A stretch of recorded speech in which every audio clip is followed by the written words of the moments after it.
I think when it comes to AI, a lot of people overcomplicate things, and they try to throw all this logic and tools and things that they should be doing when the everyday usage is so simple and it can be so powerful if you leverage it the right way.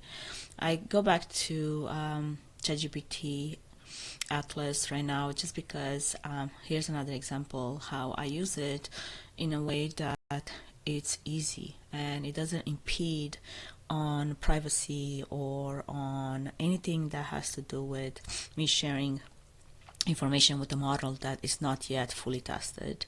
There's something to be said about that, but really in everyday workflows, this is another example. I get those daily newsletters and I spend quite a bit of time every morning going through them, making sense of what's new in AI, and just staying on top of everything that's happening because it's happening fast, right?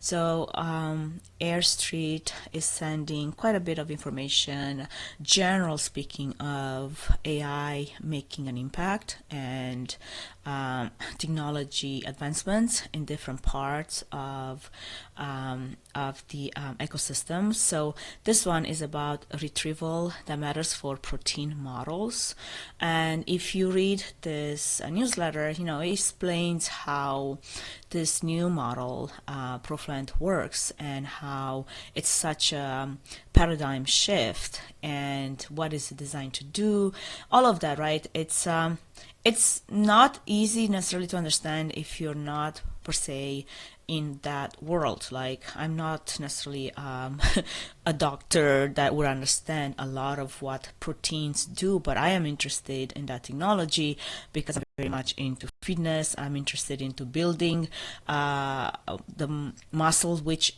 protein is the building blocks of muscle, right? So all of that is interesting to me, but some of it is like over my head because I don't have a medical education at that level. So what I would do with this, because I'm still wanting to understand how does this work, what exactly does it do, and how is AI helping it, right? So then you can take this text which talks about advancement in protein engineering science, things that an everyday person would be having a hard time understanding, and ask ChatGPT on it, like you're on that email, you're looking through this entire text, body of text that might make sense or might make no sense. And you can ask it, hey, can you explain it to me like you would to a 10-year-old, an 8-year-old? And I love how ChatGPT basically took this entire body of text and made the analogy of Lego pieces and how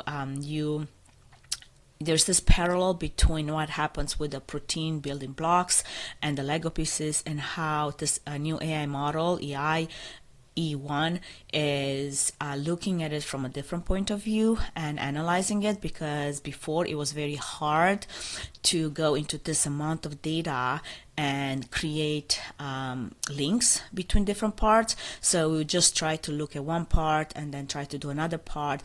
But in order to understand the vastness of what this is, you have to look at all of it at once, right? So this new model is able to do that, and then ChatGPT explain it to you in a way that makes sense, right?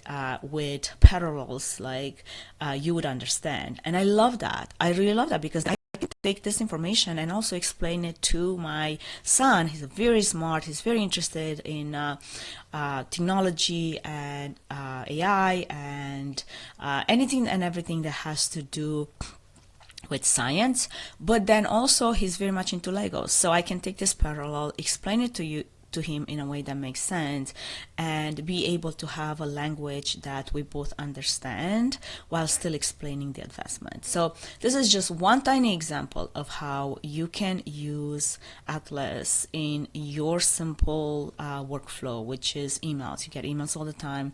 Some of them make sense, some of them don't.